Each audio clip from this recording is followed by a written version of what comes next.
biar semangat nanti. Sekali lagi bapak-bapak, jadi Ustadz bawa hadiah niki. Waduh. Akan ada kuis nanti.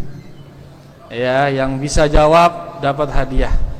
Kalian silahkan dicatat dengan baik.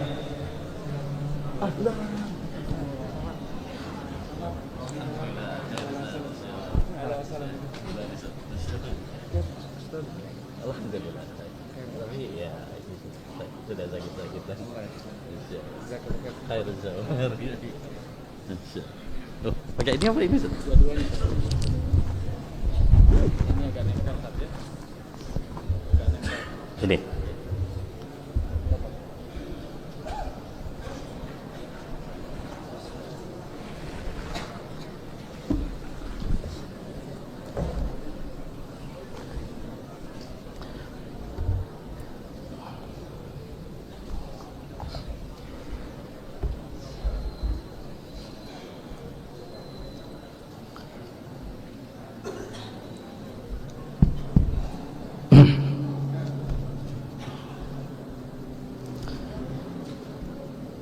Bismillahirrahmanirrahim.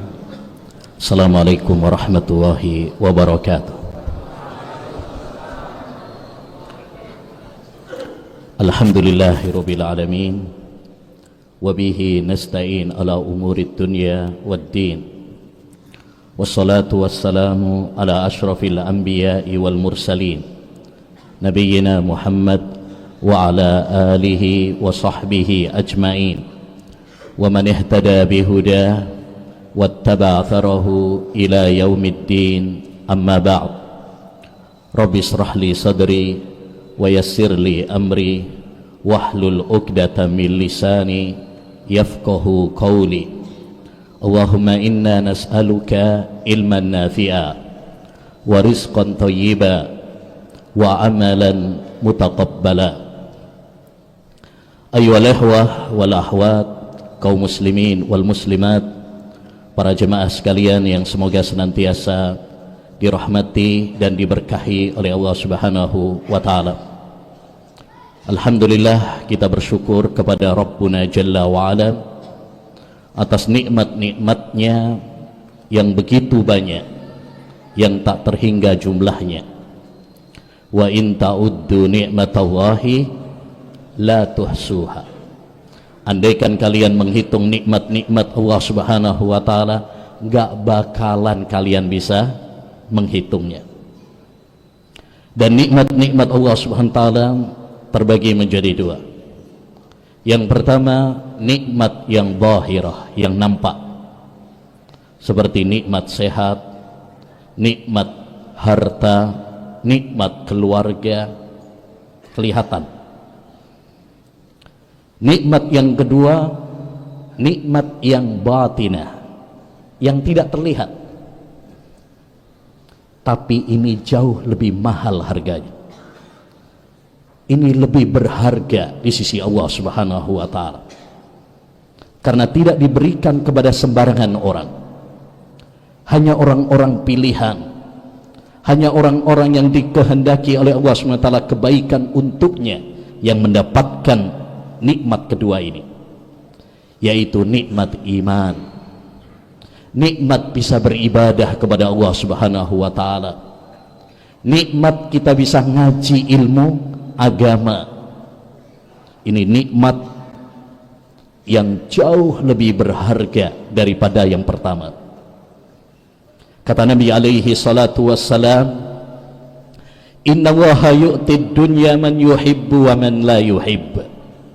Sesungguhnya Allah Subhanahu wa taala memberikan nikmat dunia kepada hamba yang dia cintai dan hamba-hamba yang tidak dia cintai. Orang kafir pun dikasih, ya, orang kafir pun dikasih rizki, dikasih istri, dikasih anak, dikasih pangkat jabatan, dikasih kesehatan. Wala yu'til imana illa man yuhibbu. Namun Allah Subhanahu wa taala tidak memberikan nikmat iman kecuali kepada hamba-hamba yang dia cintai, yaitu hamba-hambanya yang beriman, hamba-hambanya yang saleh, hamba-hambanya yang bertakwa kepada Allah Subhanahu wa taala. Tidak ada nikmat yang lebih besar daripada kita bisa beribadah kepada Allah Subhanahu wa taala. Tidak ada nikmat yang lebih besar daripada kita bisa ngaji ilmu agama, bisa duduk bersimpuh dalam majlisul ilm, taman-taman surga. Hasan al-Basri rahimahullahu taala, seorang tabi'in yang mulia, beliau pernah mengatakan, la an ata'allama baban minal ilm ahabbu ilayya minad dunya wa ma fiha. Saya mempelajari satu bab ilmu jauh lebih aku cintai daripada dunia dan isinya.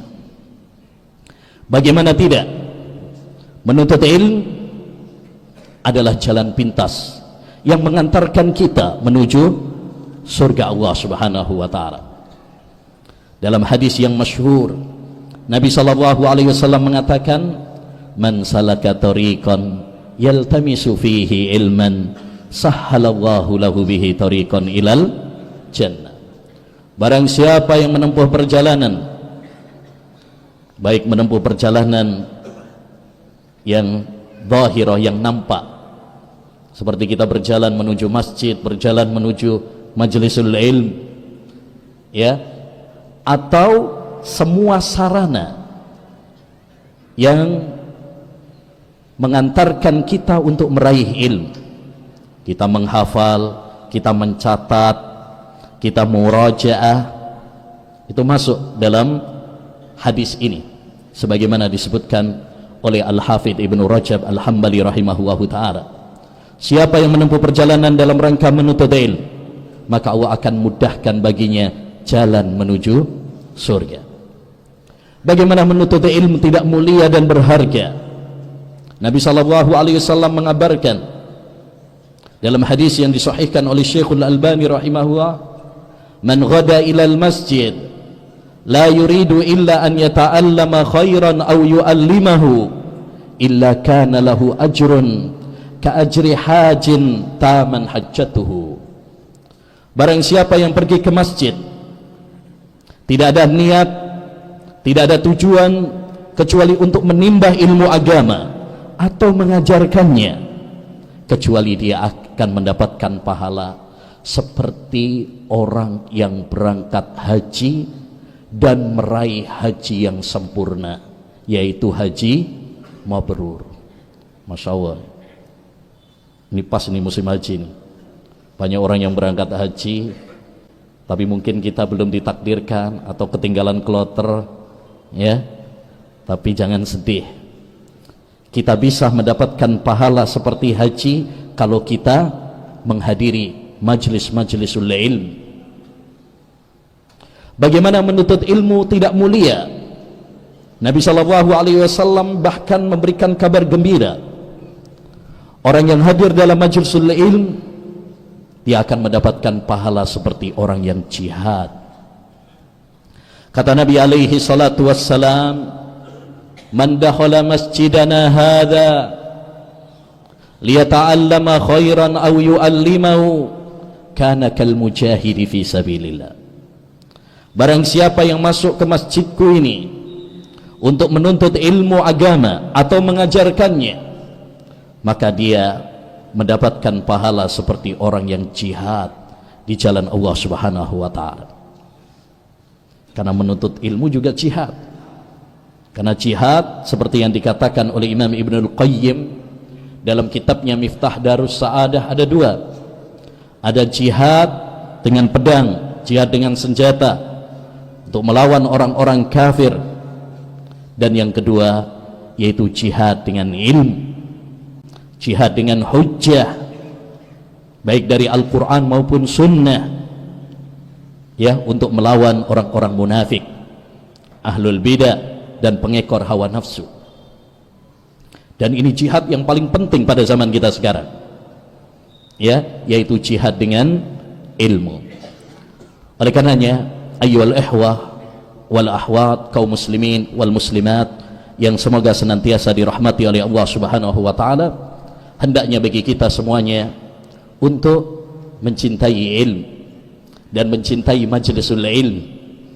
Tanamkan dalam diri kita untuk memiliki kecintaan kepada ilmu, Kata Imam Syafi'i rahimahullahu ta'ala, man la yuhibbul ilma la khaira fih. Siapa yang tidak mencintai ilmu, maka tidak ada kebaikan baginya. Tanda kebaikan seorang hamba tatkala dia dimudahkan untuk ngaji ilmu agama. Kalau dia dimudahkan untuk hadir dalam majlisul ilm, kalau dia dimudahkan untuk memahami ilmu agama, Al-Quran dan Sunnah, itu pertanda bahwa Allah Subhanahu wa ta'ala menghendaki kebaikan untuknya. Maka kalau kita mendapatkan nikmat ini, pertahankan baik-baik, bersyukur kepada Allah Subhanahu wa ta'ala, ya. Jangan sampai nikmat tersebut kemudian hilang, dicabut oleh Allah Subhanahu wa ta'ala. Ya, kata Umar bin Abdul Aziz rahimahullahu ta'ala, qayyidu an-ni'ama bisyukri, ikatlah nikmat-nikmat Allah dengan syukur. Idza kunta fi ni'matin far'aha fa innal ma'asiya tuzilun ni'ama. Kalau kamu mendapatkan nikmat, rawat baik-baik nikmat tersebut, karena dosa dan kemaksiatan menjadikan hilangnya nikmat Allah Subhanahu wa ta'ala. Ikhwani wa akhwati fillah rahimani wa rahimakumullah, saya duduk di kursi ini bukan karena ya paling berilmu atau paling pantas memberikan nasihat, ya, tapi ini mampir aslinya besok ke Bima, justru mampir di sini. Oleh karenanya mohon izin, ada Masya Allah para tuan guru kita semuanya, ada Ustadzuna Sufyan, Ustadz Mizan, Ustadz Husni, ya, mohon nanti kalau ada yang salah-salah kita diingatkan, dikoreksi, ya, walaupun agak grogi juga ini. Para ikhwan, para akhwat yang semoga dirahmati oleh Allah Subhanahu wa ta'ala, menghadiri majlisul ilm adalah salah satu cara terbaik untuk mencharger iman kita. Karena iman sebagaimana akidah Ahlus Sunnah wal Jamaah bisa bertambah dan bisa berkurang. Maka kita perlu mengontrol terus. Kita perlu berupaya bagaimana ya mencharger iman kita supaya nggak habis. Ibaratkan kalau kita punya HP, kalau baterainya habis ngapain? Dicas. Kalau nggak ada casasan bingung, ya. Banyak orang kalau HP-nya baterainya habis, dia langsung berusaha untuk ngecas lagi. Di sana ada yang lebih penting daripada HP, yaitu iman. Karena iman bertambah dan berkurang, dan seringkali iman kita berkurang, maka kita perlu untuk menchargernya. Kata Nabi alaihi salatu wassalam, innal imana la yahlaku kama yahlaku thawb fas'alullaha an yujaddidal imana fi qulubikum. Iman itu bisa luntur seperti baju juga luntur. Kita pakai baju, apalagi baju putih itu ya, lama dikit udah kotor ya, luntur warnanya. Fas'alullaha an yujaddidal imana fi qulubikum. Mintalah kalian kepada Allah SWT untuk memperbaharui iman kalian. Dan tidak ada charger iman yang lebih baik daripada hadir dalam majelis ilmu. Maka kalau kita ingin menambah iman kita, sering-seringlah hadir dalam majelis ilmu. Dahulu para sahabat Nabi alaihi salatu wassalam dan para ulama ussalaf, apabila bertemu dengan sahabat-sahabat yang lain seperti Mu'ad bin Jabal, apabila bertemu dengan sahabat yang lain, beliau mengatakan, ijlis bina nu'min sa'atan, ayo kita duduk-duduk untuk menambah iman. Yani duduk-duduk ya untuk mengingatkan kepada akhirat, untuk menambah iman, untuk mengingat kematian, untuk memberi semangat ibadah kepada Allah Subhanahu wa ta'ala. Bahkan disebutkan oleh Imam Ibnul Qayyim rahimahullah satu ungkapan yang sangat indah. Kata beliau, carilah hati kalian di 3 tempat. Yang pertama, dalam majlisul lail. Yang kedua, saat membaca Al-Quran. Yang ketiga, saat kalian sedang berkholwat, bersendirian dengan Allah subhanahu wa ta'ala. Lalu kata beliau, jika kalian tidak mendapati hati kalian ada di 3 tempat tersebut, maka mintalah kepada Allah subhanahu wa ta'ala agar menganugerahkan engkau hati yang baru, karena sesungguhnya kamu tidak punya hati. Karena hati yang subur, hati yang hidup adalah hati yang subur dengan iman, subur dengan ketaatan kepada Allah subhanahu wa ta'ala, subur dengan cinta kepada Allah subhanahu wa ta'ala. Ya, maka sekali lagi sangat penting bagi kita untuk hadir dalam majelis-majelisul ilm, untuk melembutkan hati kita, untuk mencarger iman kita, untuk mengingatkan kita kepada akhirat, untuk mengingatkan kita kepada kematian, untuk mengingatkan kita agar semangat ibadah kepada Allah subhanahu wa ta'ala, untuk mengingatkan kepada kita agar kita istiqamah. Menarik, pernah diceritakan oleh Yusuf bin Mahak, kata beliau, ra'aitu ibna Umar wa huwa inda Ubaid ibni Umair wa huwa yakus. Kata Yusuf bin Mahak, saya melihat sahabat Abdullah bin Umar pernah hadir dalam majlisnya, yakni dalam kajiannya Ubaid bin Umair, ketika Ubaid bin Umair yang memberikan pengajian. Fara'aitu ibna Umar ainahu yughrafani dama. Aku melihat sahabat Abdullah bin Umar menangis, meneteskan air mata. Sahabat Abdullah bin Umar duduk hadir dalam kajian Ubaid bin Umair. Ada yang tahu Ubaid bin Umair? Siapa Ubaid bin Umair? Seorang tabi'in. Sahabat Abdullah bin Umar, sahabat Nabi. Kalau secara level siapa yang paling tinggi atau yang lebih tinggi? Sahabat Ibnu Umar. Ya, tapi beliau dengan tawaduknya hadir di majlisnya Ubaid bin Umair.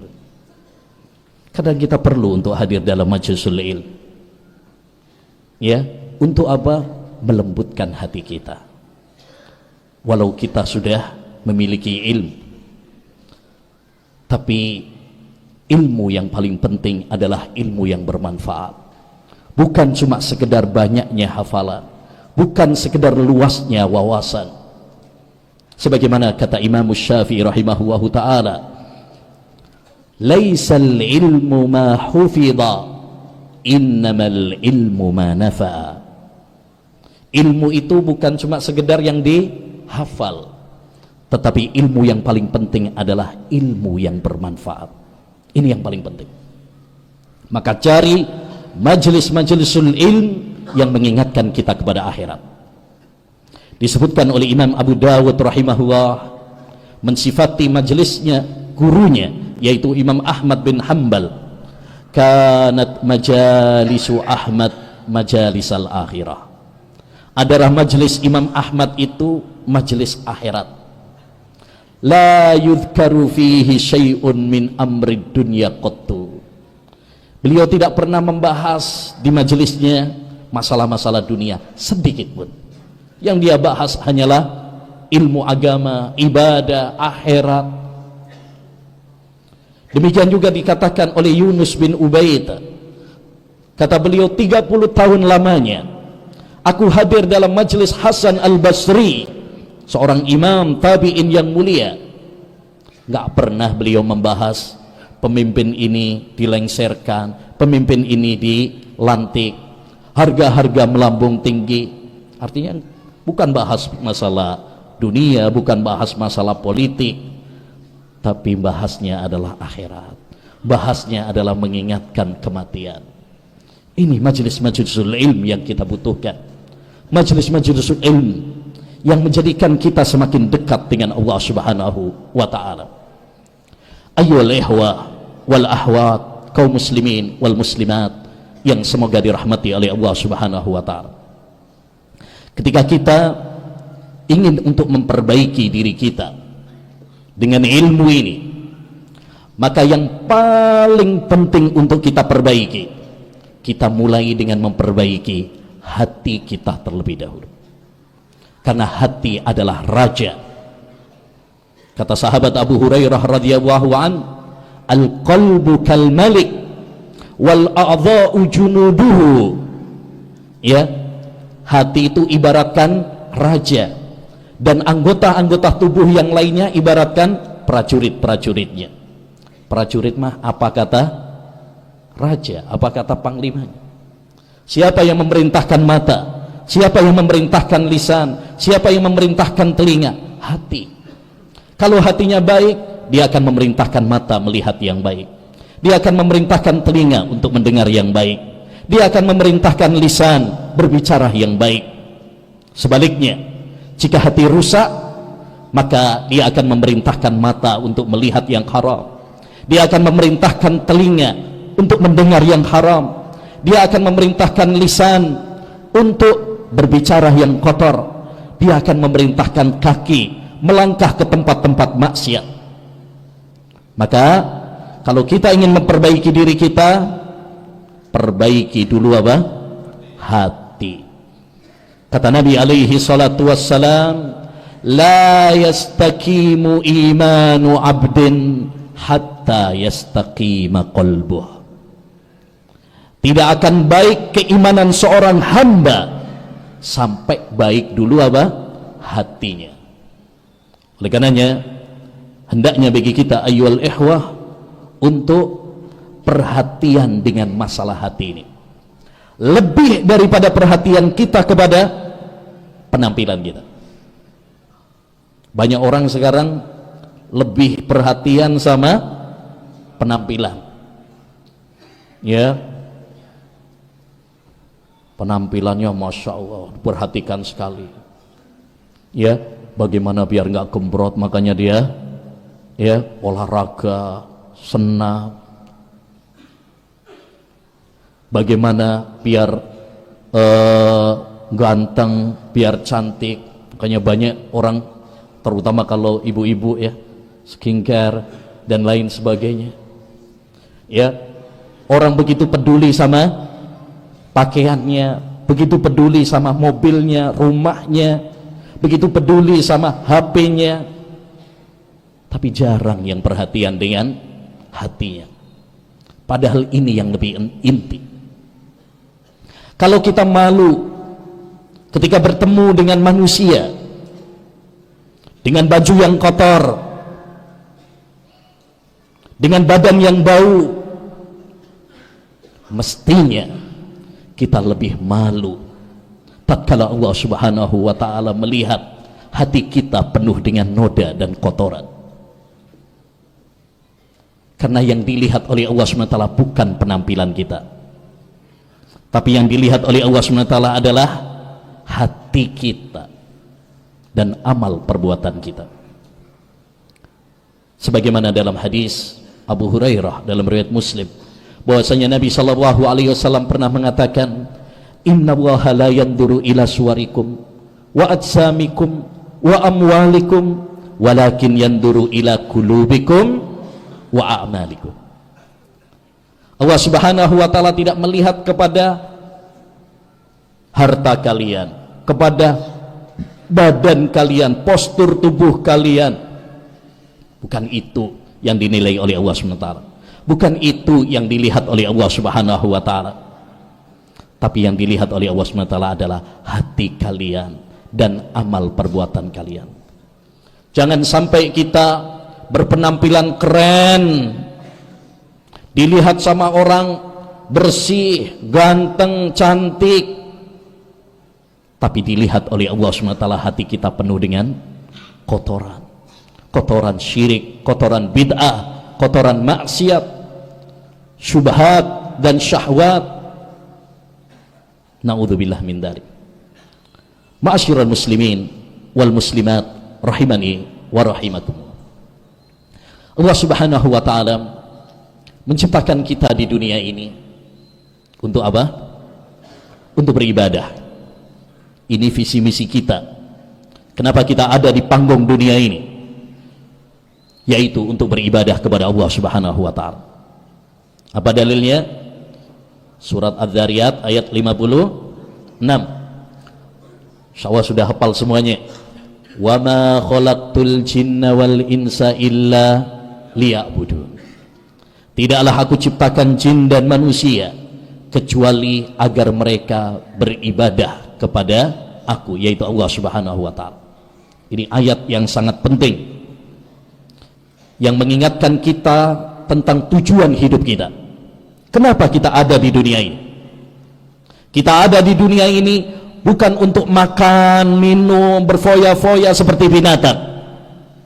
Tapi kita ada di dunia ini untuk mempersiapkan bekal kita untuk setelah kematian kita. Ya, makanya kita butuh kepada ilmu. Karena kita tidak mungkin beribadah kepada Allah Subhanahu wa taala dengan benar kecuali dengan ilmu.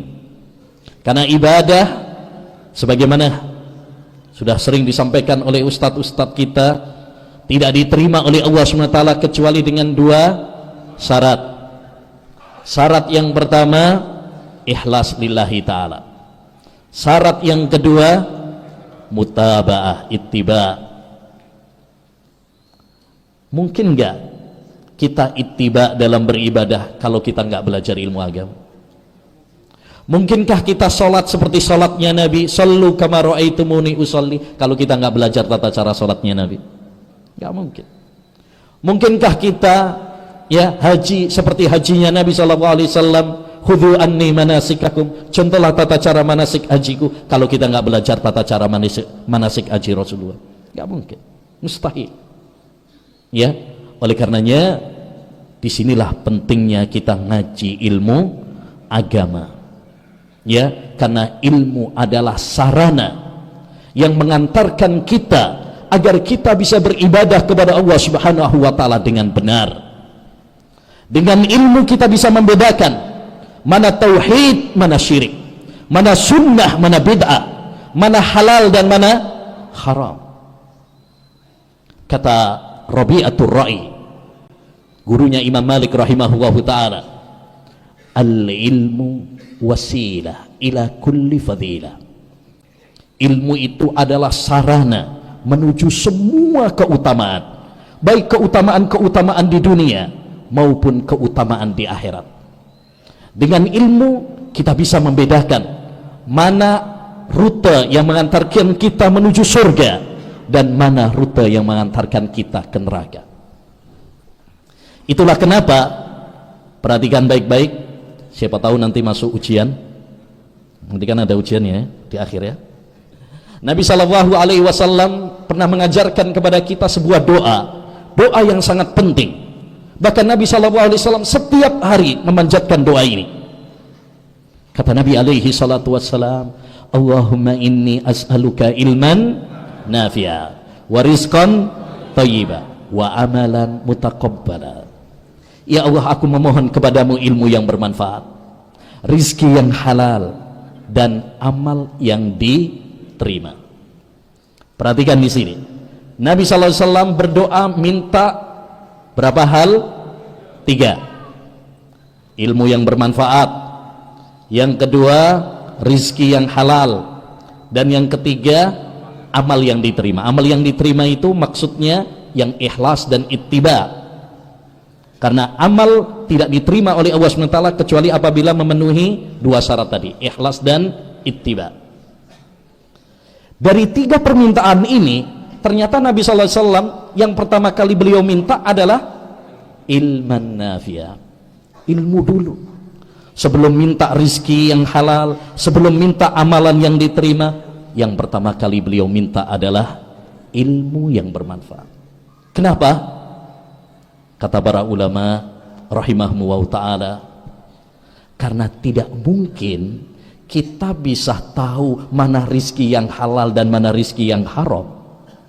Tidak mungkin bagi kita bisa membedakan mana amal yang sesuai dengan tuntunan Nabi, amal yang diterima, dan mana amal yang tidak diterima, kecuali kalau kita punya ilmu dulu. Itulah kenapa Nabi SAW minta ilmu yang bermanfaat dulu sebelum minta yang lain. Ya, maka kita ya harus semangat untuk ngaji ilmu agama. Hadiri majelis-majelis ilmu. Alhamdulillah di Lombok ini berkembang pesat dakwah salafiyah, dakwah sunnah. Ya, tidak ada alasan bagi kita untuk tidak hadir dalam majelis ilmu. Sampai kapan kita menuntut ilmu? Sampai mati. Karena finish ibadah kepada Allah Subhanahu wa taala itu surat Al-Hijr ayat 99. Apa? Wa'bud rabbaka hatta ya'tiyakal yakin. Dan beribadalah kepada Rabbmu sampai al-yakin, yakni kematian, datang kepadamu. Dan salah satu jenis ibadah adalah menuntut ilmu. Maka kita harus terus menuntut ilmu dengan penuh semangat, ya, sampai Allah Subhanahu wa taala mengutus kepada kita malaikat maut mencabut nyawa kita. Pernah dikatakan oleh Sa'id bin Jubair, la yazalu rajulu aliman ma ta'allam fa idza taraka al-ilm wa dhanna annahu qad istahna waqtafa fa huwa min ajhalin nas. Seorang itu tetap berilmu, dikatakan alim kalau dia terus belajar. Tapi kalau dia sudah nggak mau belajar lagi, udah merasa bahwa dirinya ya banyak ilmunya, nggak butuh belajar lagi, maka dia berubah menjadi manusia yang paling jahil di dunia ini. Ya, maka menuntut ilmu sampai kapan? Sampai akhir hayat kita. Kata Imam Ibnul Qayyim rahimahullah, dan alangkah bagusnya apa yang beliau katakan, madama fika nafasun fata'allam. Selama engkau masih memiliki nafas, selama engkau diberi nikmat oleh Allah Subhanahu wa taala bernafas, teruslah kamu menuntut ilmu. Menuntut ilmu adalah kewajiban bagi kita semuanya. Apapun profesi kita, apapun gelar kita, baik dokter, baik polisi, tentara, bahkan presiden sekalipun, kita semuanya wajib belajar ilmu agama. Talabul ilmi faridatun ala kulli muslim. Menuntut ilmu itu adalah kewajiban bagi setiap muslim, karena kita semuanya diciptakan oleh Allah di dunia ini untuk ibadah, dan ibadah tidak mungkin kecuali dengan ilmu. Tapi perlu kita ketahui bahwa ilmu ada dua macam. Ada ilmu yang bermanfaat dan ada ilmu yang tidak bermanfaat. Apa dalilnya? Nabi SAW pernah mengatakan, salullaha ilman nafi'a wa ta'awwadhu billah min ilmin la yanfa. Mintalah kalian kepada Allah Subhanahu wa taala ilmu yang bermanfaat, dan berlindunglah kalian kepada Allah dari ilmu yang tidak bermanfaat. Berarti dalam hadis ini dapat kita tarik kesimpulan bahwa ilmu itu ada dua. Ada ilmu yang bermanfaat dan ada ilmu yang tidak bermanfaat. Apa itu ilmu yang bermanfaat? Ilmu yang bermanfaat adalah ilmu yang bersumber dari Al-Quran dan Sunnah. Ilmu yang menjadikan kita bisa beribadah kepada Allah Subhanahu wa taala dengan benar. Ilmu yang menjadikan kita menjadi hamba yang bertakwa kepada Allah Subhanahu wa taala, melaksanakan perintah-perintahnya dan menjauhi larangan-larangannya. Kemudian kita amalkan ilmu tersebut, itu baru ilmu yang bermanfaat. Karena tujuan kita ngaji ilmu agama bukan cuma sekedar ya banyaknya hafalan, bukan untuk sekedar luasnya pengetahuan, tapi ya membuahkan ketakwaan kepada Allah Subhanahu wa taala. Kata Sufyan Ats-Tsauri rahimahullah, innama yutlabul ilmu liyuttaqallah. Ilmu itu dicari, tujuannya apa? Agar kita bisa bertakwa kepada Allah SWT, agar kita bisa melaksanakan perintah-perintahnya dan menjauhi larangan-larangannya. Itu baru ilmu yang bermanfaat. Yang kedua, ada ilmu yang tidak bermanfaat. Apa ilmu yang tidak bermanfaat? Kata Al-Hafidh Ibnu Rajab dalam kitabnya Fadlu Ilmi Salaf ala Ilmil Khalaf, bahwa ilmu yang tidak bermanfaat itu ada dua. Yang pertama, ilmu yang dilarang dalam agama, seperti ilmu sihir, ya, ilmu pelet, ilmu sihir, ilmu kebal, apa ilmu hitam misalkan. Makanya kita juga harus hati-hati ya ketika memondokkan anak kita. Jangan-jangan nanti lulus pesantren bukannya pinter menghafal Quran, pinter menghafal hadis, tapi malah pinter jadi dukun, ya, pinter ya melet orang. Nah ini bahaya nih. Dan itu ada beberapa pondok, bahkan di pondoknya diajarkan ilmu sihir, ya, ilmu kebal, ilmu perdukunan ada, bahkan daurahnya ada, ya. Hanya hati-hati, ya. Wa yata'allamuna ma yadurruhum wala yanfa'uhum. Mereka mempelajari ilmu sihir yang tidak bermanfaat bagi mereka, bahkan membahayakan mereka. Atau contoh yang lain adalah ilmu filsafat, ilmu kalam yang dikecam oleh para ulama. Di antaranya adalah Imam Syafi'i rahimahullahu taala. Beliau mengatakan al-ilmu bil kalami jahlun wal jahlu bil kalami ilmun.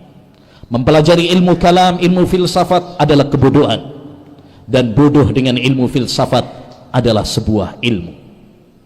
Ini ilmu yang tidak bermanfaat nih, yang pertama. Ilmu yang kedua yang tidak bermanfaat juga adalah ilmu yang tidak diamalkan,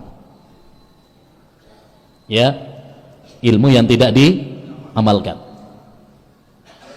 Mungkin yang dia pelajari benar, Quran, hadis, akidah, akhlak, fikih, benar, tapi nggak diamalkan. Ini berarti ilmunya tidak bermanfaat. Karena seperti kata Imam Syafi'i, laisal ilmu ma hufidha, innamal ilmu ma nafa'a.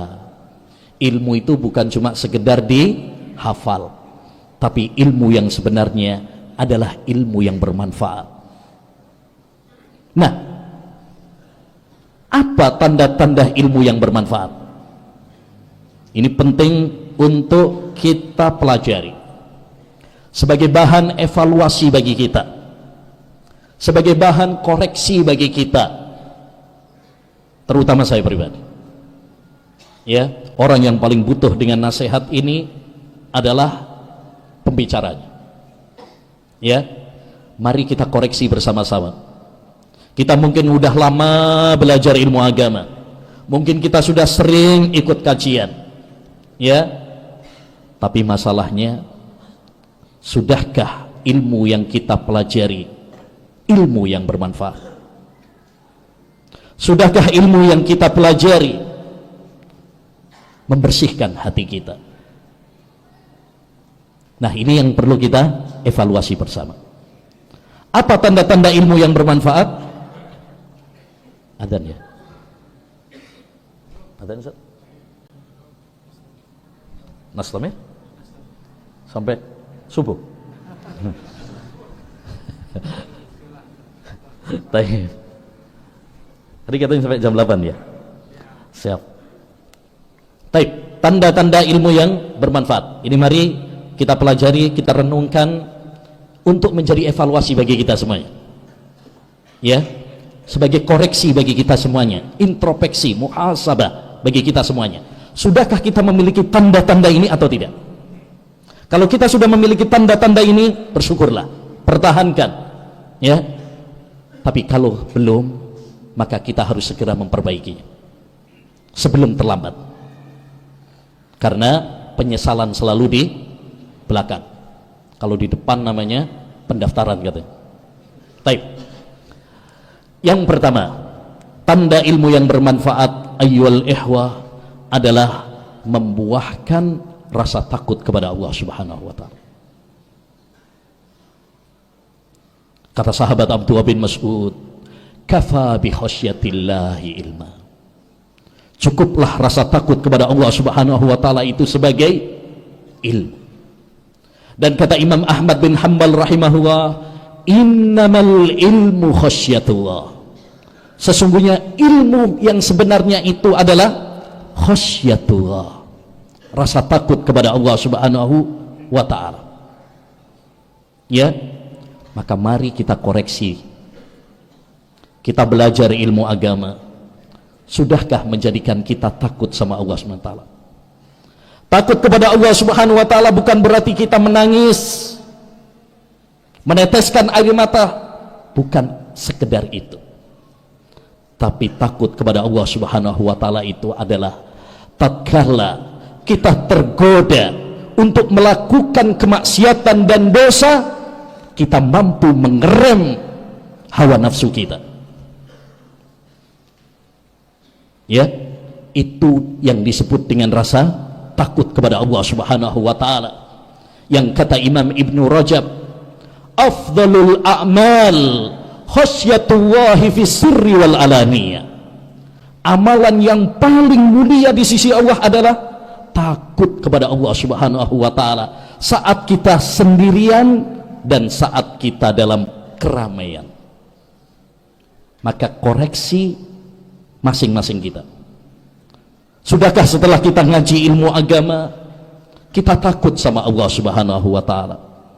Terutama pada zaman kita sekarang. Godaan-godaan maksiat, godaan-godaan untuk melakukan dosa, syahwat begitu banyak dan dahsyat. Ya, kita buka HP isinya dosa, maksiat. Wanita-wanita yang membuka auratnya, musik, nyanyian.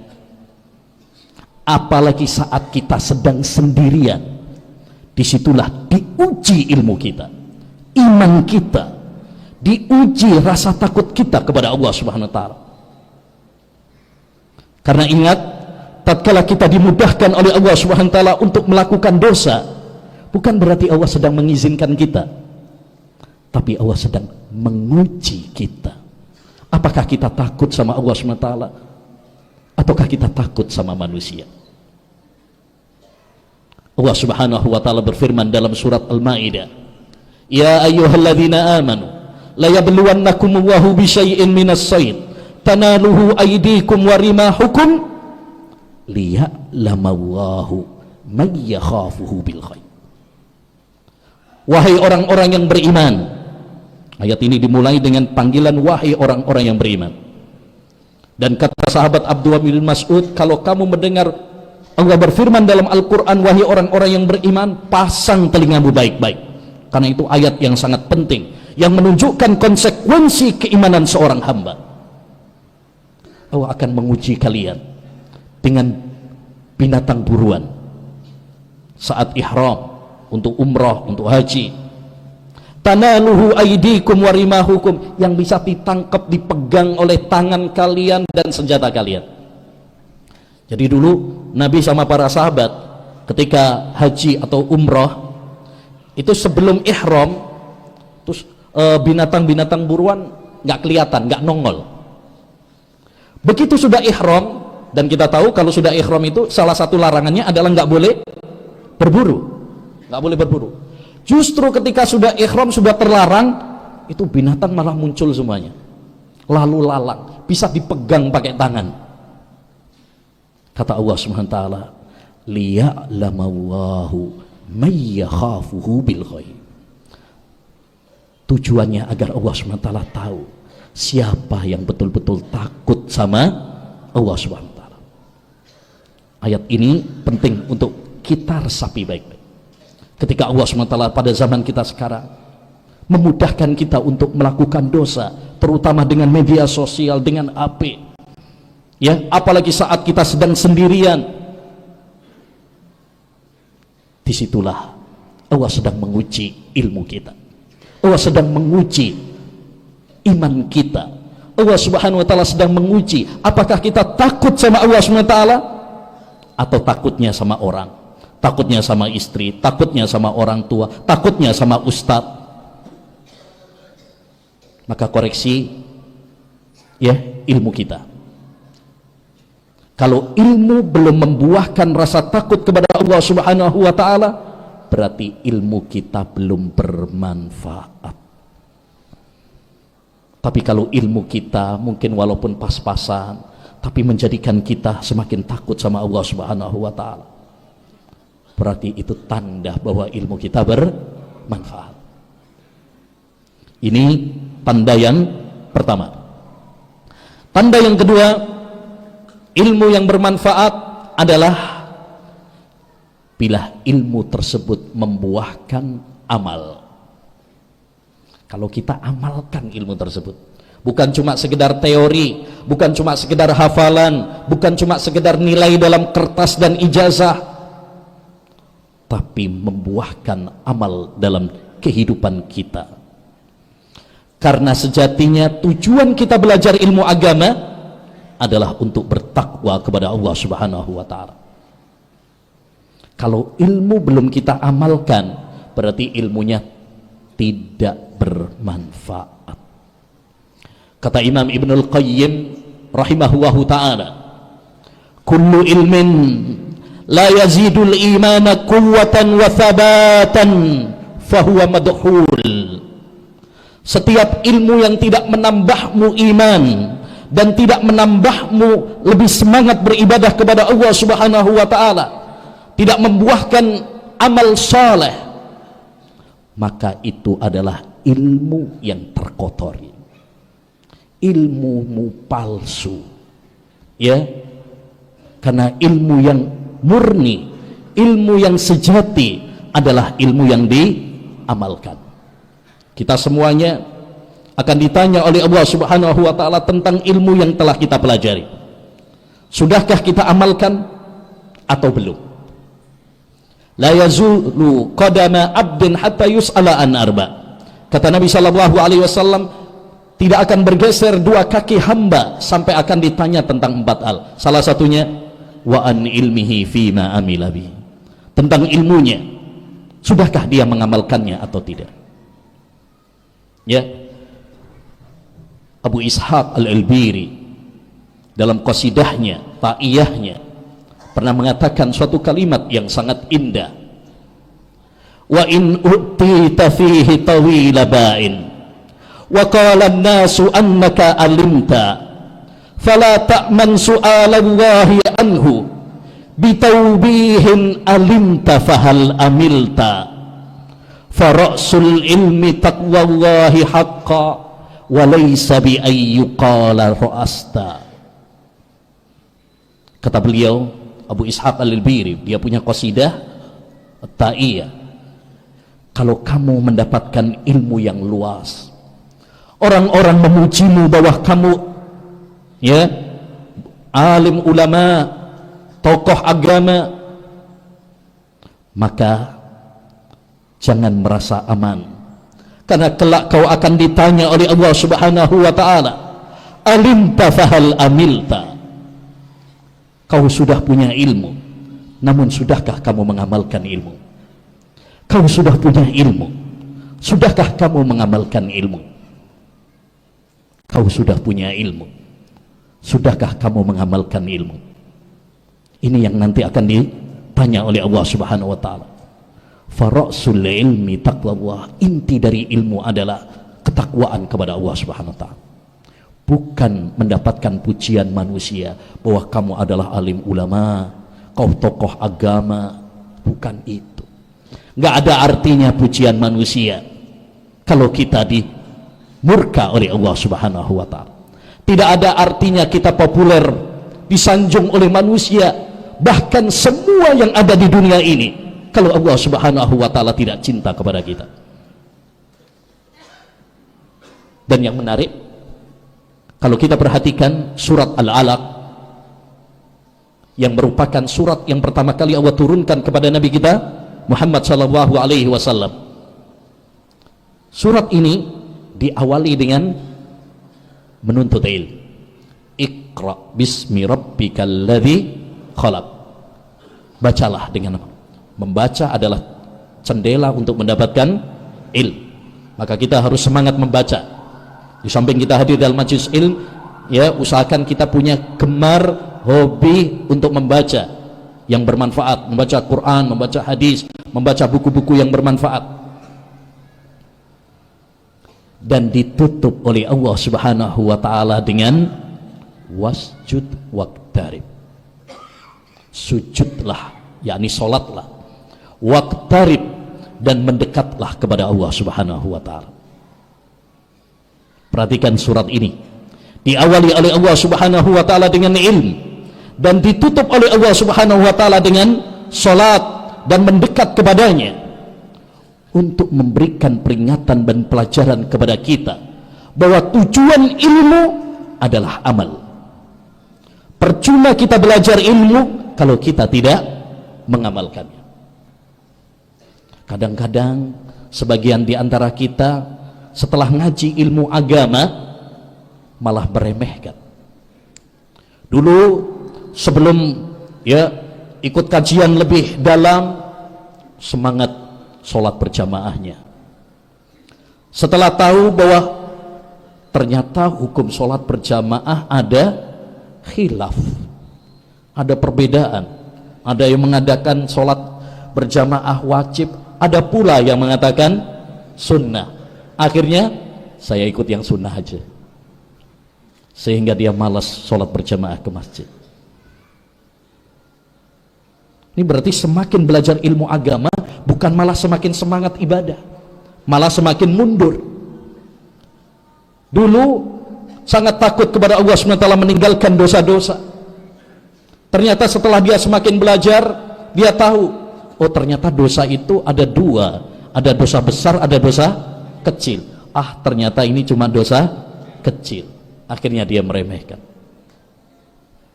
Pembagian para ulama, ada sunnah, ada wajib, bukan berarti kita meremehkannya.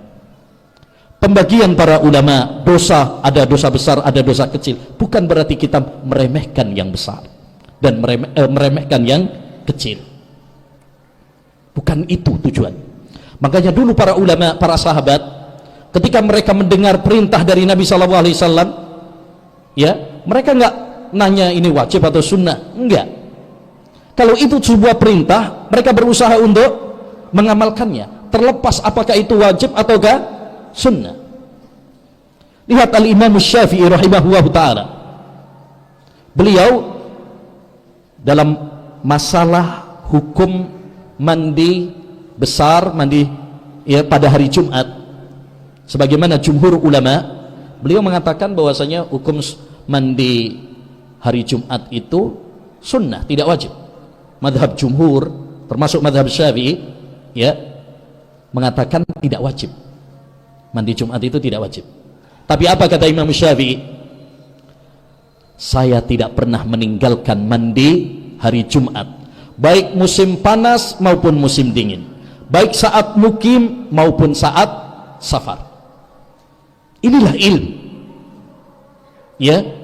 bukan kemudian kita malah kemudian mundur, malah menjadikan kita malas beribadah, malah menjadikan kita meremehkan dosa. Itu berarti kita, ilmu kita tidak bermanfaat. Baik, yang ketiga, di antara tanda ilmu yang bermanfaat adalah jika ilmu yang kita pelajari mengingatkan kita kepada kematian, mengingatkan kita kepada akhirat, mengingatkan kepada kita semangat untuk mempersiapkan bekal kematian, mempersiapkan pundi-pundi pahala untuk menghadap Allah Subhanahu wa taala. Oleh karenanya dalam hadis disebutkan bahwasanya Nabi alaihi salatu wassalam pernah ditanya, ayyul mu'minina atyas, wahai Rasulullah, siapakah orang mukmin yang paling cerdas? Apa jawaban Nabi? Nabi tidak menjawab orang yang paling cerdas itu yang paling banyak hafalannya, orang yang sekolahnya sampai luar negeri, orang yang titelnya, gelarnya lebih panjang daripada namanya. Bukan itu kata Nabi alaihi salatu wassalam. Tapi beliau menjawab, orang yang paling cerdas adalah aksaruhum dzikran lil maut wa ahsanuhum istidadan lima ba'da. Orang mukmin yang paling cerdas adalah orang yang selalu ingat akhirat dan dia mempersiapkan bekal untuk setelah kematiannya. Ya, orang mukmin yang paling cerdas adalah orang yang sering ingat kepada kematian dan dia mempersiapkan bekal untuk setelah kematian. Inilah ilmu yang bermanfaat, yaitu ilmu yang mengingatkan kita kepada akhirat, ilmu yang mengingatkan kita kepada kematian, karena kita semuanya pasti bakal mati. Kullu nafsin dha'iqatul maut, setiap yang bernyawa pasti bakal mati, baik pria maupun wanita, baik miskin maupun kaya, baik pria maupun wanita, semua kita pasti akan mati. Dan kita dianjurkan oleh Nabi untuk sering mengingat akhirat, mengingat kematian. Kata Nabi SAW, aksiru dzikra hadhi min ladzat, sering-seringlah kalian mengingat penghancur kelezatan. Apa itu? Kematian. Kenapa? Karena mengingat kematian memberikan kepada kita setidaknya 3 faedah. Sebagaimana disebutkan ad-daqqaq, ya, ada 3 faedah kalau kita sering mengingat kematian. Satu, dengan mengingat mati kita akan lebih bersemangat dalam beribadah kepada Allah, karena kita akan merasa bekal kita masih sedikit. Yang kedua, kita akan segera bertobat kepada Allah SWT. Kita tidak menunda-nunda, nanti aja, entar aja, kalau udah tua. Sekarang nikmati masa muda, nikmati dunia. Tidak, karena kematian ya tidak menunggu masa tua kita. Di kuburan tidak ada tulisan khusus yang sudah tua, ya. Yang ketiga, dengan kita mengingat mati kita akan qanaah, kita akan merasa cukup dengan apa yang telah Allah SWT berikan kepada kita. Kita tidak menjadi budak-budak dunia yang rakus kepada dunia, ya, tapi kita akan menjadi hamba-hamba yang qanaah. Yang keempat, di antara tanda ilmu yang bermanfaat, dan ini sangat penting untuk sebagai bahan koreksi bagi kita, ilmu tersebut menjadikan kita semakin baik akhlak kita, semakin baik adab kita. Setelah ngaji ilmu agama, ada perubahan pada akhlak kita, pada adab kita, pada tutur kata kita, baik adab kita kepada orang tua, adab kita kepada keluarga, istri, anak, tetangga, kerabat, sahabat, dan lain sebagainya. Karena akhlak adalah termasuk amalan yang paling banyak memasukkan hamba menuju surga. Nabi SAW ketika ditanya, su'ila Nabi SAW an aktsari ma yudkhilun nasal jannah, Nabi SAW pernah ditanya, amalan apa yang paling sering memasukkan orang ke surga? Maka beliau menjawab, taqwallah wa husnul khuluq. Yang paling banyak memasukkan orang ke surga itu 2, takwa kepada Allah Subhanahu wa taala dan akhlak yang mulia. Oleh karenanya jangan meremehkan masalah akhlak, jangan meremehkan masalah akhlak. Justru ini paling penting, ya.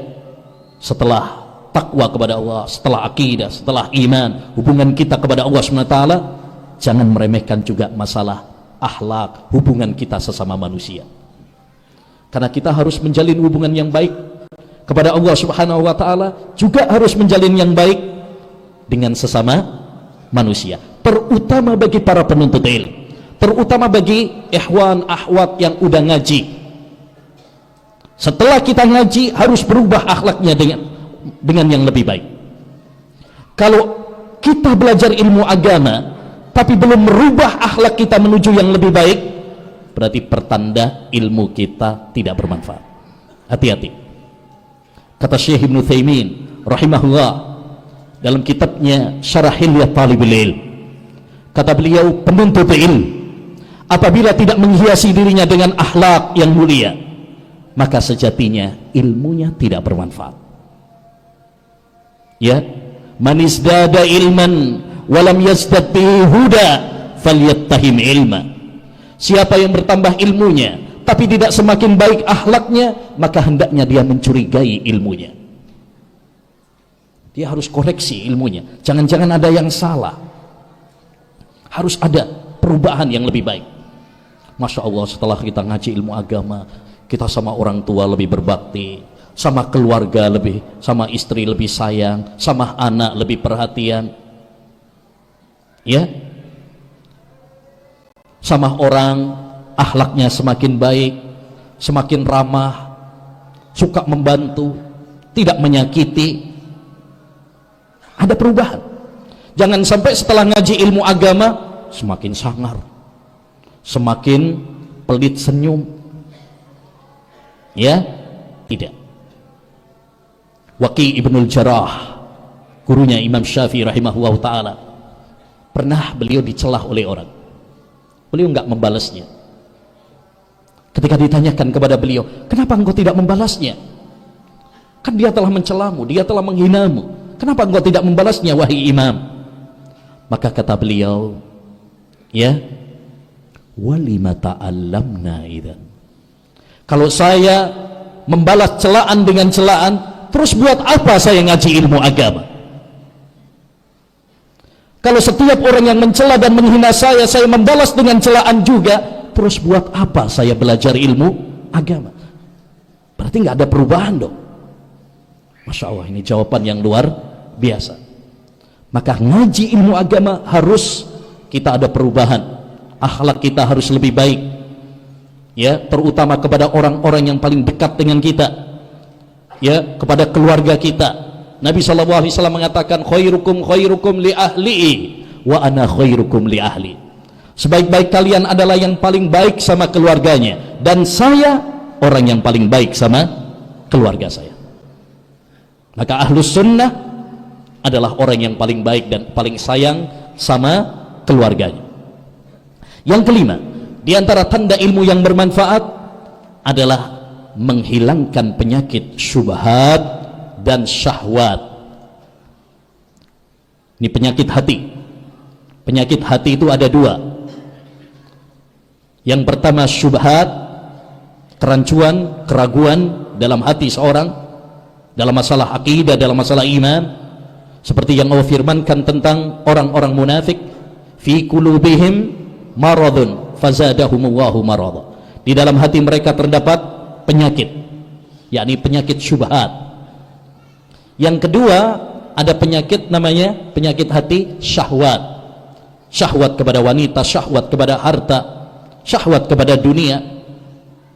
Di antaranya Allah berfirman dalam surat Al-Ahzab tentang syahwat kepada wanita, ya, wala tahdha'na bil qaul fayatma'alladzi fi qalbihi marad. Wahai para wanita, jangan kalian melagu-lagukan suara kalian, ya, khawatirnya membuat fitnah bagi orang yang di dalam hatinya penyakit. Yakni penyakit apa? Syahwat. Syahwat kepada wanita. Berarti penyakit hati itu ada dua. Ada penyakit syubhat, ada penyakit syahwat. Nah, tanda ilmu yang bermanfaat jika ilmu kita menghilangkan dua penyakit ini pada diri kita. Sebagaimana kata Syekh Abdurrahman As-Sa'di dalam mandhumahnya, i'lam hudita anna afdhalal minan ilmun yuzilu syakka anka wad-daran wa yakshiful haqqa lidhil qulubi wa yusilul abda ilal matlubi. Ketahuilah, semoga Allah memberikan hidayah kepadamu bahwa nikmat yang paling besar adalah nikmat ilmu yang menghilangkan syak, keraguan. Ini tadi apa penyakit apa? Syubhat, kerancuan-kerancuan pemikiran. Dan ini banyak pada zaman kita sekarang, dan silih berganti syubhat-syubhat yang merusak akidah, menggoncang akidah, silih berganti. Maka perkuat kajian-kajian tentang akidah, kajian-kajian tentang manhaj, supaya ketika ada syubhat-syubhat terkait tentang akidah, kita bisa menangkisnya. Karena hati itu lemah. Al-qulubu dha'ifa wasyubahu khattafa. Kata Imam Adz-Dzahabi, hati itu lemah, sedangkan syubhat itu apa? Kencang menerpa. Dan itu silih berganti. Dulu ada misalkan batu ajaib Ponari, Jombang, ya. Ganti lagi nabi-nabi palsu, ganti lagi prediksi kiamat 2012, ganti lagi yang bisa menggandakan uang, ganti lagi Mama Ufron ya, dan terus berganti. Ada lagi boneka arwah, ada lagi cek kodam, macam-macam. Ini semuanya adalah syubhat. Kalau kita nggak belajar ilmu agama, mungkin kita seperti sebagian masyarakat yang tertipu dengan syubhat-syubhat tersebut. Makanya bekali diri kita dengan ilmu supaya kita selamat. Karena zaman sekarang ini zaman yang penuh dengan syubhat dan syahwat. Yang kedua, penyakit yang kedua kata beliau, waddaron, kotoran hati.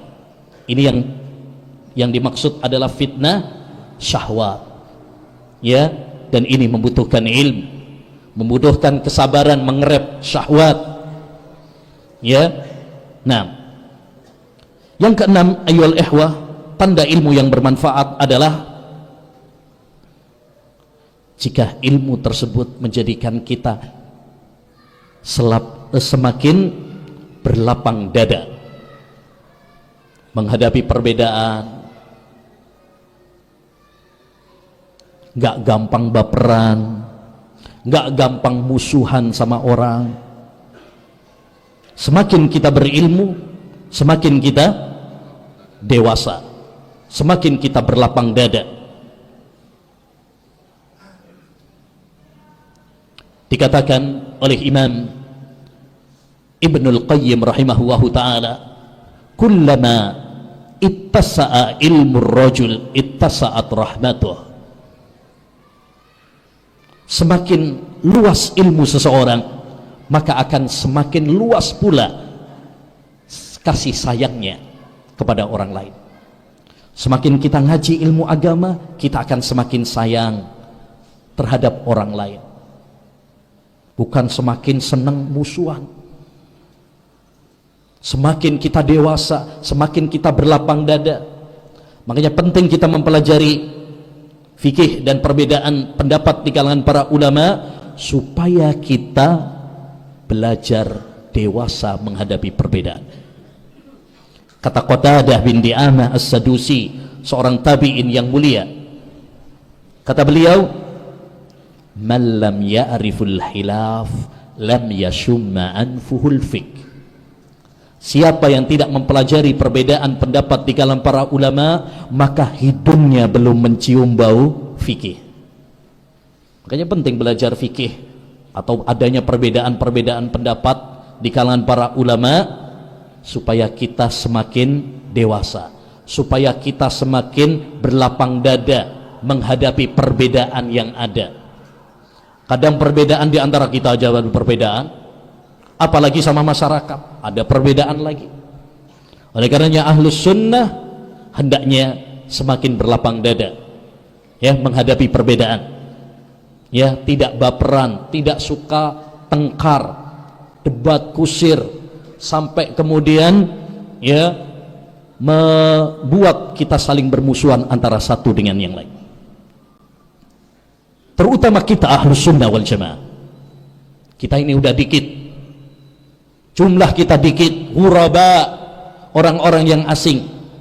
Jangan sampai kita udah dikit tengkar terus antara satu dengan yang lain. Kata Hasan Al-Basri rahimahullahu ta'ala, dan ini wasiat yang sangat penting dari beliau, ya ahlas sunnah tarahamu fima bainakum fa innakum aqallun nas. Wahai ahlus sunnah, hendaknya kalian saling mencintai di antara kalian, saling menyayangi di antara kalian, karena kalian adalah orang yang paling sedikit jumlahnya. Jangan sampai sudah sedikit malah suka ribut, ya, tengkar, bermusuhan, saling iri antara satu dengan yang lain. Ya, hindari hal-hal seperti ini. Kalaupun kita ada perbedaan, mari kita diskusikan dengan baik, karena perbedaan pasti ada. Antum sama istri sama anak aja kadang beda pendapat, apalagi sama orang lain. Ya, tapi hendaknya kita berlapang dada. Kalaupun kita diskusi dengan tujuan untuk mencari kebenaran, bukan untuk mencari, ya, kemenangan. Kadang-kadang mungkin kita pas rapat, pas musyawarah, kadang-kadang mungkin ada terjadi perbedaan. Tapi kita harus belajar dalam diskusi bagaimana, ya, menampung usulan, ya, kemudian kita berlapang dada.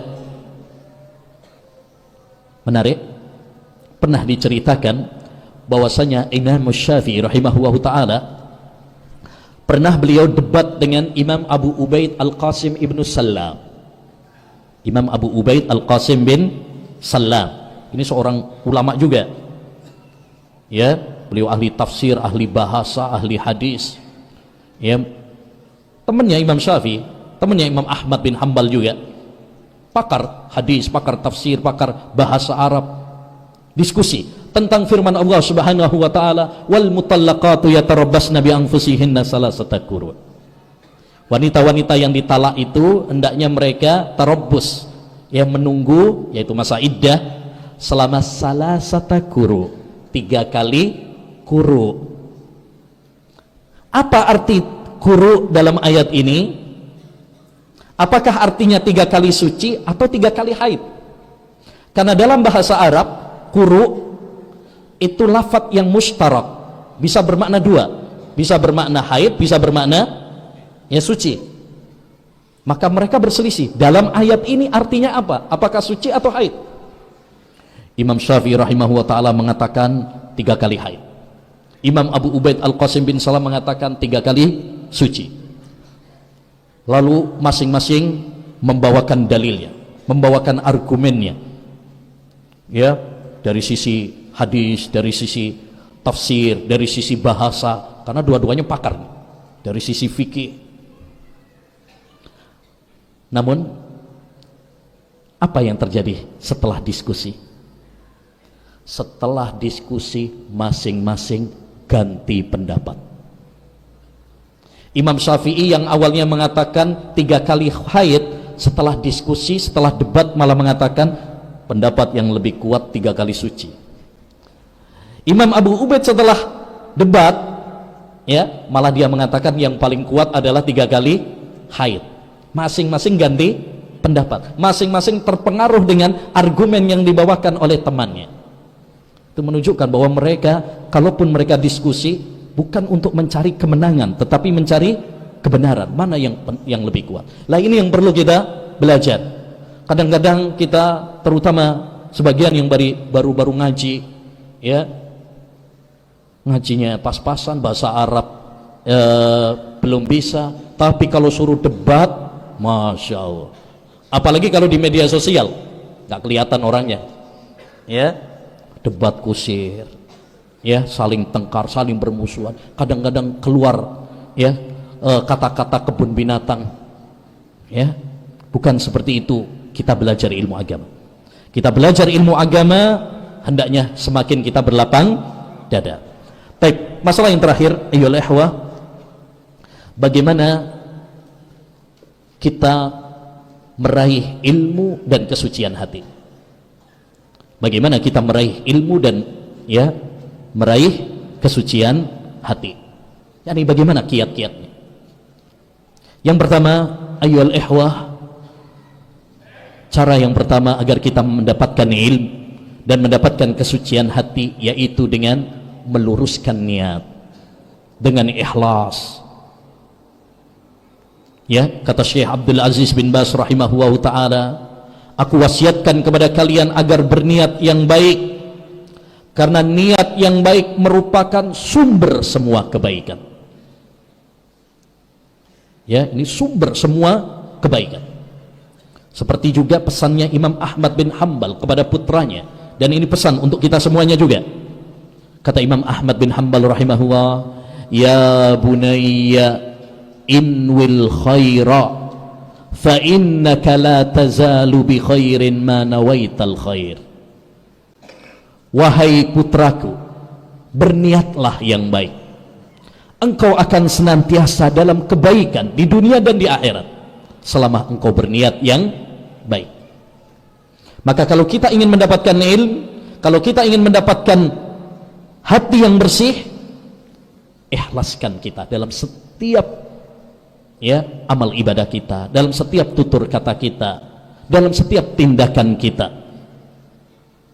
Inna a'malakum qalila fa ahlisu fi hadzal qalil. Kata Yahya bin Abi Katsir, sesungguhnya amal-amal kalian itu dikit, maka ikhlaskan yang sedikit ini. Jangan sampai udah amalnya dikit gak ikhlas pula, ya akhirnya sia-sia. Apa kata Imam Ibnul Qayyim rahimahullah ta'ala, ya, orang yang beribadah tapi tidak ikhlas seperti seorang musafir yang mengisi tasnya, mengisi kopernya dengan pasir, hanya memberatkan dirinya dan tidak ada faedahnya. Udah capek, capek badannya, tenaganya, waktunya, pikirannya, tapi sia-sia, nggak ada faedahnya karena nggak diterima sama Allah SWT. Maka semakin bersih hati kita, semakin ikhlas niat kita, kita akan dikaruniai oleh ilmu yang bermanfaat, dan kita akan meraih hati yang bersih. Yang kedua, agar kita mendapatkan ilmu dan mendapatkan kesucian hati, hendaknya bagi kita untuk bersemangat. Tidak boleh malas-malasan, karena ilmu tidak didapatkan dengan malas-malasan. Ya, Nabi SAW pernah bersabda, dan ini hadis yang sangat penting karena berisi tentang resep kesuksesan. Siapa yang ingin sukses, maka terapkan hadis ini. Kata Nabi alaihi salatu wassalam, ihris ala ma yanfa'uka wasta'in billah wala ta'jiz. Bersemangatlah kamu melakukan hal-hal yang bermanfaat bagimu, wasta'in billah, dan mintalah pertolongan kepada Allah SWT, wala ta'jiz, jangan lemah, jangan malas. Berarti ada 3. Kalau kita ingin sukses, kata Nabi ada 3. 1, harus semangat, nggak boleh malas-malasan. La yunalul ilmu birahatil jasad. Kata para ulama, ilmu itu tidak didapatkan dengan badan yang santai-santai. Ya, lihat para ulama dahulu, bagaimana semangat mereka dalam menuntut ilmu.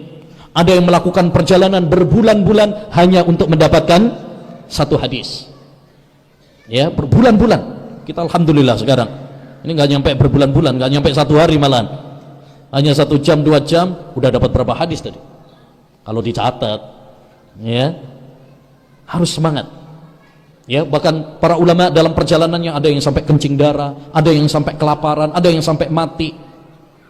Menunjukkan semangat mereka dalam menuntut ilmu. Yang kedua, wasta'in billah, minta pertolongan kepada Allah SWT. Jangan mengandalkan kehebatan kita, kejeniusan kita, tapi minta pertolongan sama Allah. Berdoa kepada Allah SWT, merengek sama Allah Subhanahu wa ta'ala. Yang ketiga, ya, apa? Wala ta'jiz, jangan menyerah. Ya, kalaupun kita gagal, jangan menyerah, bangkit. Mungkin sebagian di antara kita ketika menuntut ilmu, mungkin ya tidak diberi keenceran otak seperti temannya yang lain. Jangan menyerah.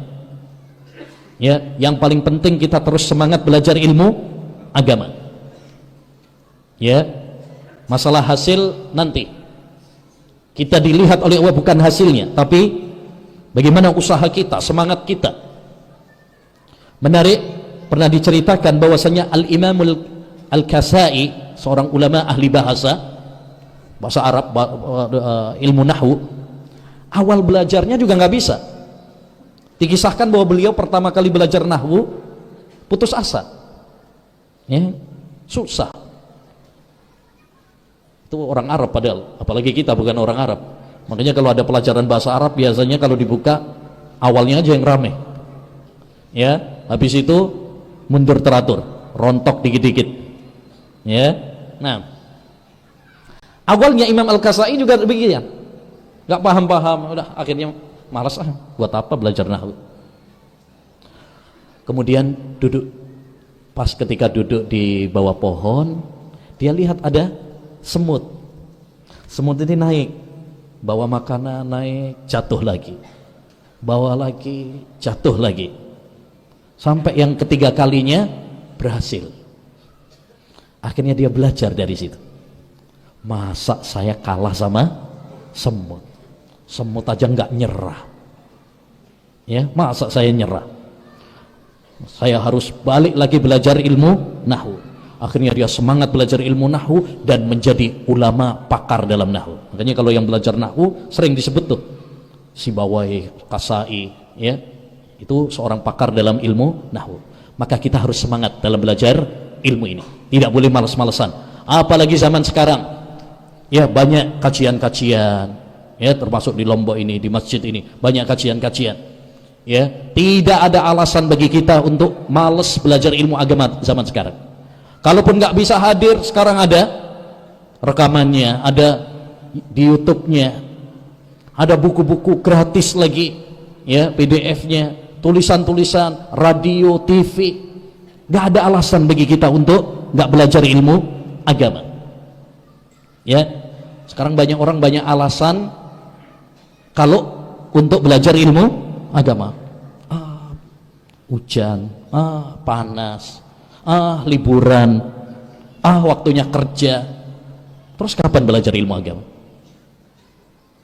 Ya, seorang penyair Ahmad bin Faris Al-Lughawi pernah mengatakan, "Idza kana yu'dhika harrul masifi wa yubsul harifi wa bardus syita'i wa yulhika husnu jamalir rabi'i fa'ahduka lil ilmi kulli mata." Kalau kamu beralasan musim panas, panas, musim dingin, dingin, musim semi, indah sekali, enaknya untuk liburan, ya, terus kapan kamu mau belajar ilmu agama? Ya, hari aktif kau mengatakan waktunya kerja, hari Sabtu Ahad waktunya libur, kamu bilang waktunya sama keluarga, rekreasi, jalan-jalan. Waktu pagi waktunya ngantor, sore capek, malam ngantuk. Terus kapan belajarnya? Kapan kita meluangkan waktu menuntut ilmu?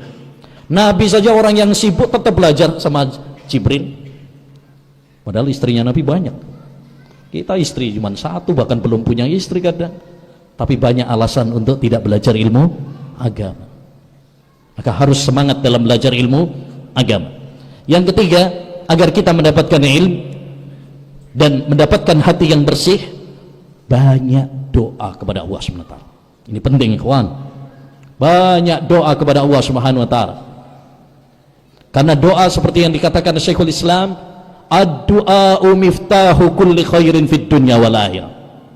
Doa itu adalah kunci semua kebaikan di dunia dan di akhirat. Jangan pernah kita mengandalkan kehebatan kita, jangan pernah kita mengandalkan kejeniusan kita. Semua itu tidak ada manfaatnya kalau Allah nggak memberikan ilmu kepada kita, kalau Allah Subhanahu wa ta'ala nggak memberikan hati yang bersih kepada kita. Minta sama Allah SWT, merengek sama Allah SWT, Rabbi zidani ilma, Allahumma inni as'aluka ilman nafi'a, Allahumma ati anfusana taqwaha wa zakkiha anta khairu man zakka. Ya, minta ilmu yang bermanfaat, minta hati yang bersih, Minta sama Allah SWT. Karena tidak ada yang memberikan ilmu kepada kita kecuali Allah. Tidak ada yang memberikan hati yang bersih kepada kita kecuali hanya Allah SWT. Terutama di waktu-waktu yang mustajab. Yang keempat, ya, kalau kita ingin mendapatkan ilmu dan ingin mendapatkan hati yang bersih, hiasi diri kita dengan adab, hiasi diri kita dengan akhlak. Ya, kata seorang ulama rahimahullahu ta'ala, bil adab Yusuf bin Asbat, bil adabi tafhamul ilm. Dengan adab engkau akan mendapatkan ilmu. Ini penting. Ya, hiasi diri kita, perhatikan adab-adab kita agar kita mendapatkan ilmu. Bahkan dahulu disebutkan oleh Muhammad bin Sirin, kanu yata'allamuna al-hadiya qabla an yata'allamul ilm. Adalah para ulama us-salaf belajar adab terlebih dahulu sebelum belajar ilmu. Maka ketika kita hadir dalam majelis ilmu, perhatikan adab-adab kita. Kalau kita beradab kepada ustadz, beradab kepada majelis ilmu, beradab kepada teman kita, maka kita akan mendapatkan ilmu. Tapi kalau kita tidak beradab, maka kita pun tidak mendapatkan ilmu. Betapa banyak orang yang hadir dalam majelis ilmu tapi dia tidak mendapatkan ilmu. Salah satu sebabnya apa? Dia tidak memperhatikan adab. Ada yang ngobrol sendiri, ada yang main HP sendiri, ada yang tidur sendiri. Ya, padahal Imam Ibnul Qayyim mengatakan apa? An-nu'asu fi majalisil ilm minasyaitan. Ngantuk dalam, ini ngantuk bukan tidur loh, apalagi ngorok. Ya, ngantuk dalam majelis ilmu itu, kata beliau, saya cuma nukil ya, nanti jangan komplain. Ya, ngantuk dalam majelis ilmu itu dari setan. Ngantuk dalam majelis ilmu itu dari setan. Maka perhatikan adab-adab kita dalam menuntut ilmu agar kita mendapatkan ilmu dan agar kita mendapatkan hati yang bersih. Yang kelima, yang terakhir, yaitu sabar. Kalau kita ingin mendapatkan ilmu dan kalau kita ingin mendapatkan hati yang bersih, maka kita harus sabar. Kunci menuntut ilmu adalah sabar. Kalau kita nggak sabar, kita nggak mendapatkan ilmu. Dan antum insya Allah sabar ya. Kalau enggak, udah bubar duluan. Ini kan? Sabar dalam majelis ilmu, sabar mencatat, sabar mendengar, sabar duduk. Insya Allah kita kuat berjam-jam untuk hadir dalam majelis ilmu. Ini butuh kesabaran. Ya, apalagi kalau nggak paham misalkan, butuh sabar. Dahulu Imam Ahmad bin Hanbal rahimahullah, sekelas Imam Ahmad, beliau pernah mengatakan, ta'allamtu babal haidhi tis'a sinin hatta fahimtu. Aku belajar masalah haid, mempelajari masalah haid 9 tahun lamanya, baru aku memahaminya dengan baik. Ini sekelas Imam Ahmad bin Hanbal.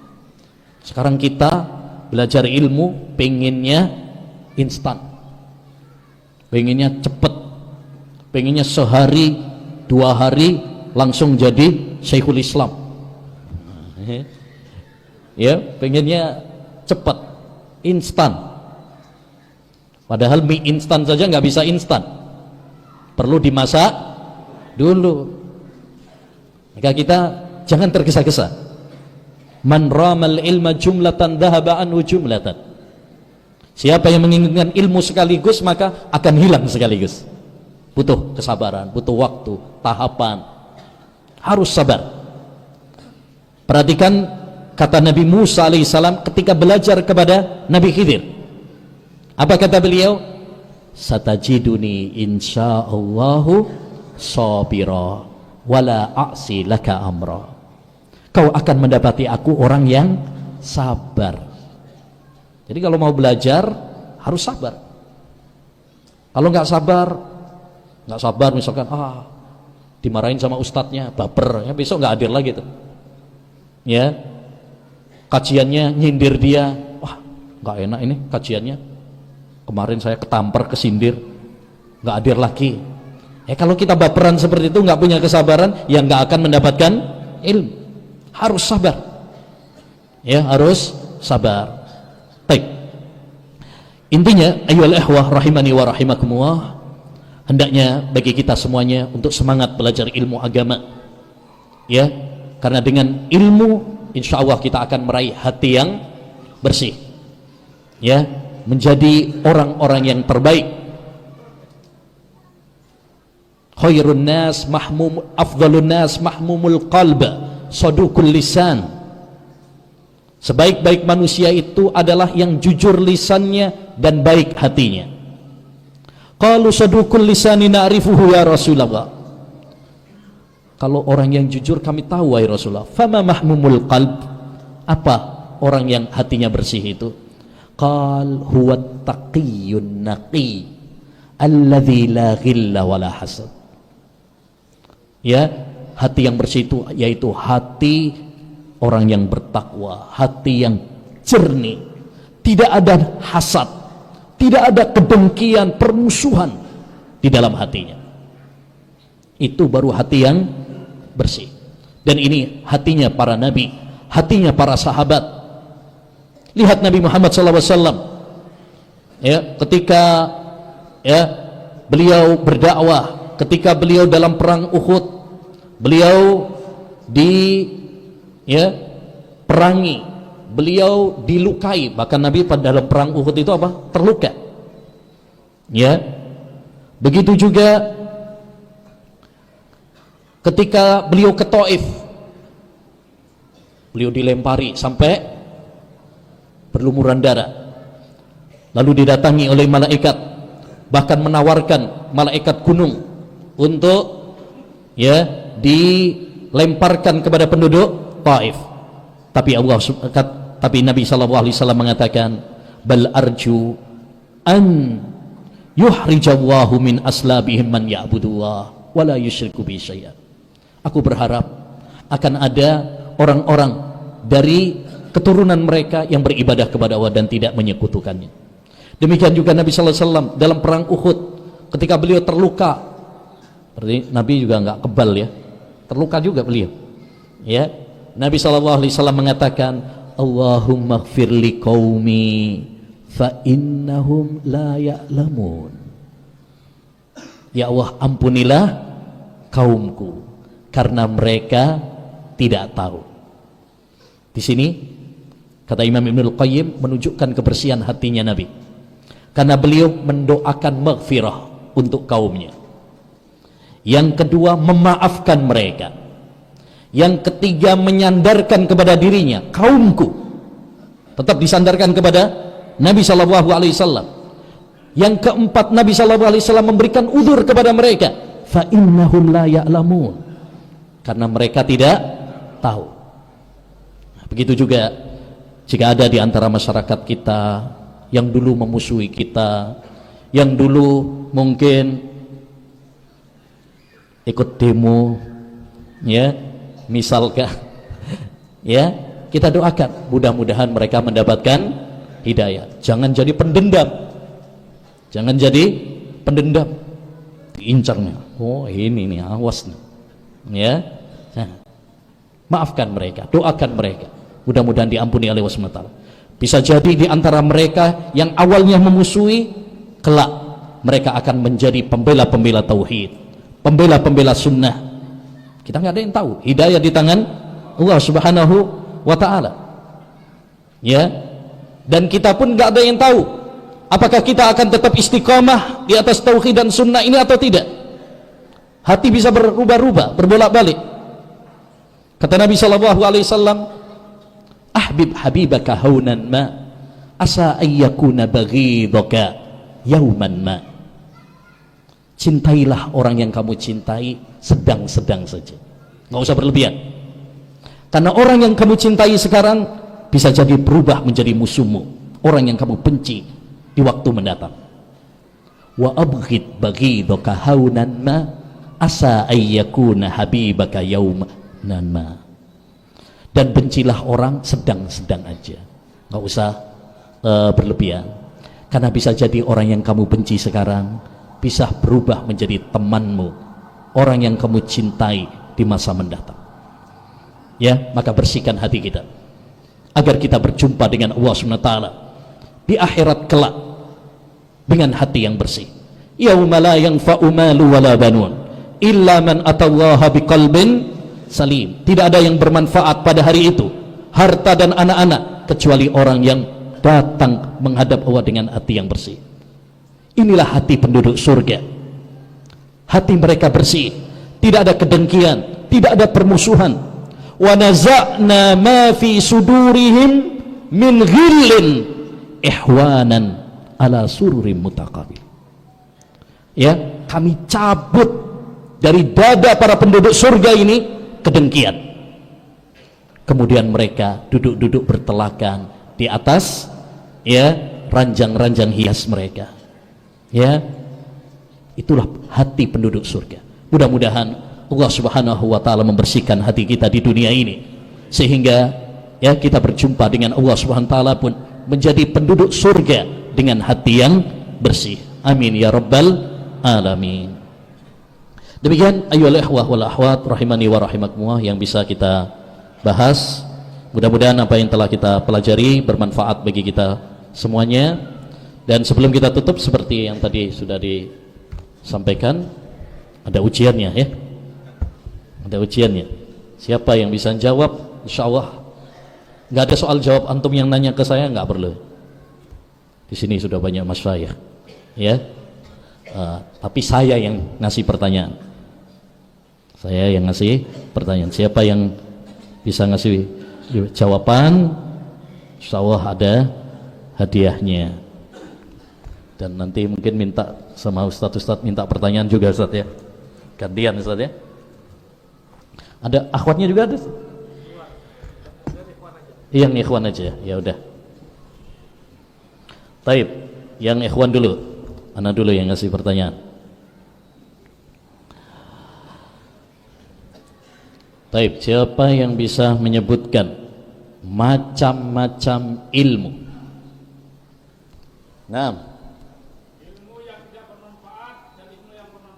Masya Allah, ilmu yang bermanfaat dan ilmu yang tidak bermanfaat. Apa dalilnya? Hah? Nggak hafal. Tapi ada ya tadi ya? Ada. Taib, barakallahu fiik. Fadhil. Apa tadi dalilnya? Salullaha ilman nafi'a wa ta'awwadhu billah min ilmin la yanfa. Mintalah kepada ilmu yang bermanfaat dan berlindunglah kepada Allah. Barakallahu fiik. Berlindunglah kepada Allah dari ilmu yang tidak bermanfaat. Taib. Pertanyaan yang kedua. Tadi kita sampaikan juga ilmu yang tidak bermanfaat ada dua. Nah, untuk ya. Pertama ilmu yang dilarang. Contohnya apa? Ilmu sihir, ilmu apa lagi? Ilmu pelet, ya. Ilmu filsafat ya. Baik. Yang kedua, ilmu yang tidak diamalkan. Masya Allah, barakallahu fiik. Fadhal. Baik, pertanyaan yang ketiga. Pertanyaan yang ketiga. Barakallahu fiik. Ini saya tambahin karena agak banyak. Tadi kita sampaikan tanda-tanda ilmu yang bermanfaat tanpa lihat catatan. Nah, Masya Allah, menumbuhkan rasa takut kepada Allah SWT. Betul.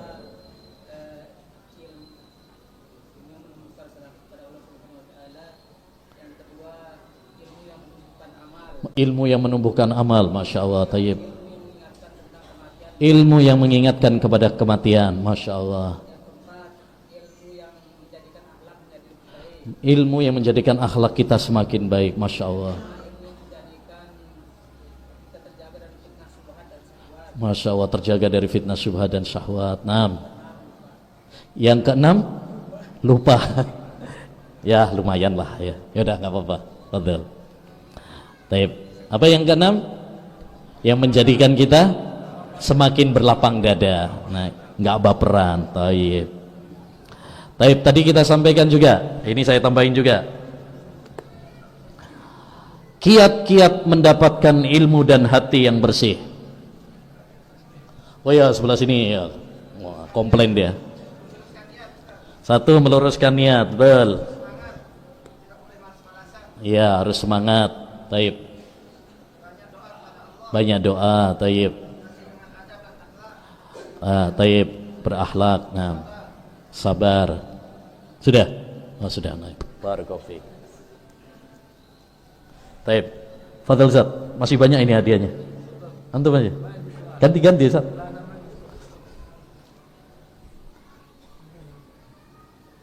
Apa Ustaz?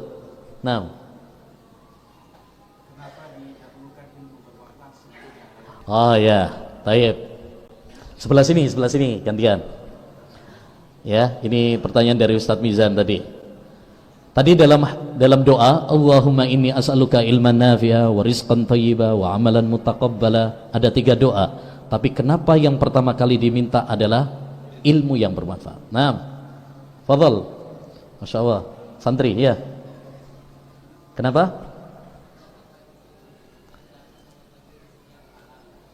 Nah, karena apa? Karena kita tidak akan mengetahui rizki yang halal dan haram kecuali dengan ilmu. Begitu juga kita tidak akan tahu amal yang diterima dan tidak diterima kecuali dengan ilmu. Masya Allah, barakallahu fiik. Fadhal. Oh, ini satu aja. Nah, berikutnya Ustaz.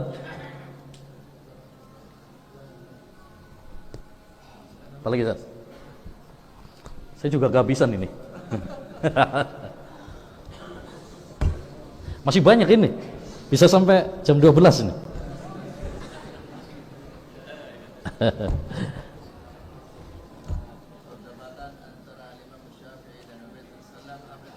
Oh ya. Baik. Tadi kita kisahkan debat antara Imam Syafi'i dengan Imam Abu Ubaid. Siapa yang bisa mengulangi secara singkat apa yang diperdebatkan dan bagaimana endingnya, akhirnya? Ayo Pak. Nah.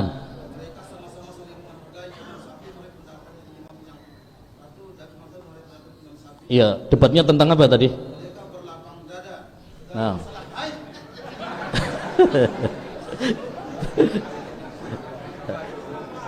Tentang apa? Haid. Oh iya. Tentang salah satu kuru. Dalam Al-Quran salah satu kuru, apakah 3 kali haid ataukah 3 kali suci? Terus masing-masing ganti pendapat. Dan tidak berlebam-lebam muka. Nah, tayyib, barakallahu fiik. Tayyib, berikutnya. Tayyib, tadi kita sampaikan manfaat mengingat kematian. Nah, ada 3 tadi ya. 1, lebih bersemangat dalam beribadah. Nah, yang kedua, semakin semangat untuk segera bertobat. Tayyib. Yang ketiga, qanaah dengan dunia. Masya Allah, barakallahu fiik. Oh, tayyib. Berarti sudah ini berarti. Ya udah. Sudah berarti. Nanti dijual aja nih. Tayyib. Tayyib, terakhirlah penutup. Kita tutup dengannya. Tadi kita sampaikan ucapan sebagian ulama, laisal ilmu ma nafa, innamal ilmu ma khufid. Laisal ilmu ma khufid, innamal ilmu ma nafa. Nah. Memang udah capek ini Ustaz. Sudah harus selesai memang. Laisal ilmu ma khufid, innamal ilmu ma nafa. Pertanyaannya, siapa yang mengucapkan? Sebelah sini belum ya? Nah, fadhal. Imam Syafi'i. Ahsant. Barakallahu fikum. Subhanakallahumma bihamdika asyhadu an la ilaha illa anta astaghfiruka wa atubu ilaik. Assalamualaikum warahmatullahi wabarakatuh.